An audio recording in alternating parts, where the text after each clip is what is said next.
October 21st, 2016 was one of the most stressful days of my life. My best friend Emma was turning 16, so I decided to fly up to Florida to surprise her for her 16th birthday costume party. My flight was scheduled to land a couple hours before her party started, so I figured I would do my makeup at her house. But then I put more thought into it and figured if I had screwed up, I would have wanted my mom to help me, so I decided to do it at home before we left first, just in case. Since I needed Cleopatra eyeliner and metallic gold embellishments, since I was going to be a Greek goddess. Anyway, I was flying out of the Atlanta International Airport, which was a 3-hour drive from my house. But we immediately hit heavy traffic the whole way there. My GPS told me that there was a shortcut.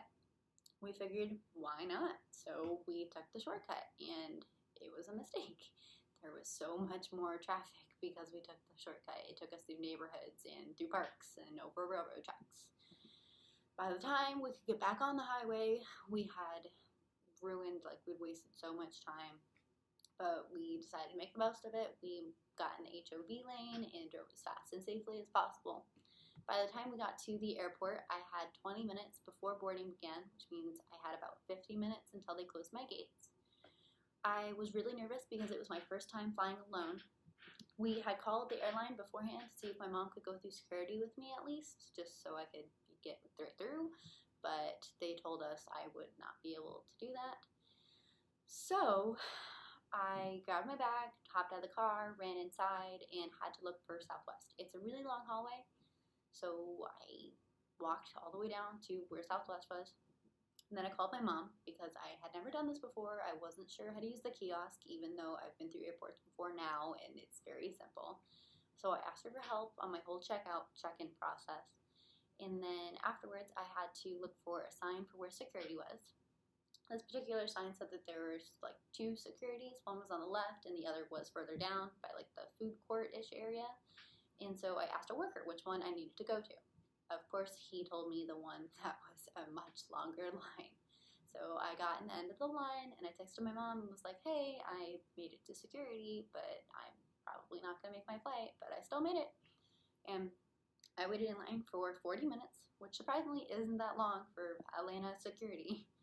But when I made it to the front, the security lady, she called me over, and she asked for my passport. I did not bring a passport. I was flying to Florida. I didn't think I would need one. So I told her this. I was like, I didn't bring a passport. I'm just flying to Florida.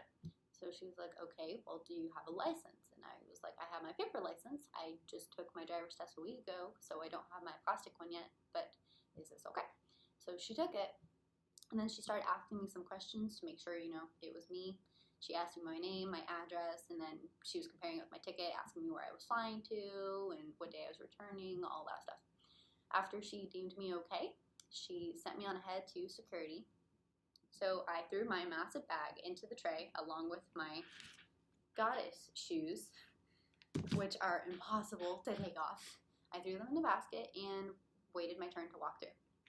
After I went through the scanner, the light turned green, so I figured no problem, right? But then the security worker asked me to step to the side. They grabbed my bag and my liquids, and then they put them on a metal table. I had been feeling unwell for a couple of days, so I had packed some liquid ibuprofen. They asked me to open the bottle to make sure that there weren't drugs, like they wanted to test it or something, I'm not sure. But I was extremely nervous, and I could not open the bottle. I tried for so long, I couldn't open it. They told me that they weren't allowed to open it for me, so I had to stand there as long as it took for me to open it. I begged them. I told them my gate is about to close. I can't open it. I don't know what to do. And so the security worker, he grabbed the bottle and he opened it for me, and then he told me to just don't bring it up. Sorry. And so after they swatched everything, they checked my presents, and everything looked fine, so they sent me on through. Once I went on through, I had to put my long strappy sandals back on.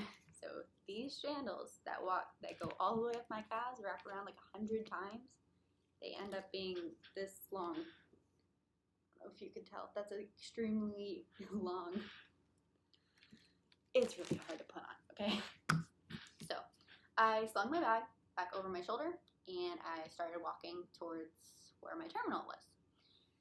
Although, once I got through the security checkpoint and once I started to reach the first like walkway over the overhead where they announce the planes and all that, they said that my gates had closed. I completely broke down. I had cried. I called my mom and I told her I didn't make it. I broke down on the floor. My legs were numb, my hands and my face, they both tingled. The best way I can describe this is it's like bugs crawling under your skin. There were tears just all over my face. And my mom told me that I needed to control my breathing or I was going to pass out, which really wasn't helping in the moment. And it was so hard for me to calm down. Everyone just walked past. No one stopped to help me or even ask if I was okay, including security guards. Everyone just walked on past. I sat there for maybe a good 30 minutes until I just couldn't cry anymore. My mom had been waiting for me in the cell phone lot in case I needed to come out of the airport, like if anything had happened, she was waiting for me. So she told me that we could go home or we could maybe look for another flight tomorrow, try again. I would miss her party, but I would still get a chance to go see her. So I asked her, I was like, is there anything else we can do? Like, is there any way I can go today? And she's like, well, maybe you can ask someone at your gate if there's any other flights or anything. So I was like, okay, I'm already here, might as well. So I grabbed my bag, stood up, and I walked to where my gate was, which made me realize that even if I had just a couple more minutes, I would have missed my flight anyway. It was so far away. By the time I got to my terminal, I asked the lady at one of the front desk things, and I asked her if there were any more flights to West Palm Beach. She told me that there were not. So I started crying again. I had still been on the phone with my mom during this, so she asked me if she could talk to the lady. So I asked her, and she said okay. So I gave my phone to the lady while I'm still crying, and my mom asked the lady if there's any flights to Fort Lauderdale, and I have an uncle that lives there, so we figured maybe he could bring me. She said that there was one more flight to Fort Lauderdale, but it was completely booked. So if someone else had missed their flight, there was a chance I could get a seat on the plane, but she can't guarantee me anything. So we told her thank you, and we were going to try our best with that. So I went to the bathroom to clear off my face. It was streaks of makeup everywhere. And so I cleaned it off. I walked back to my gate, sat down, and waited. Once the overhead speaker, they called the people that hadn't shown up, and after she gave them some time, she called my name and said that I could board. I was so excited. I texted my mom, said, hey, I made it on the plane. I'll text you when I get off. 2 hours later, I landed in Fort Lauderdale. And so I texted her, I said, hey, I made it, I'm okay. And then I called my uncle and was like, hey, where are you? So I walked to where he was going to pick me up, got in his car, and then it was a 50-minute drive to West Palm Beach where my friend lives.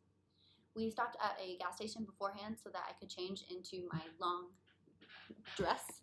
It's right here. It's extremely long. And then I fixed my makeup that I had completely trashed.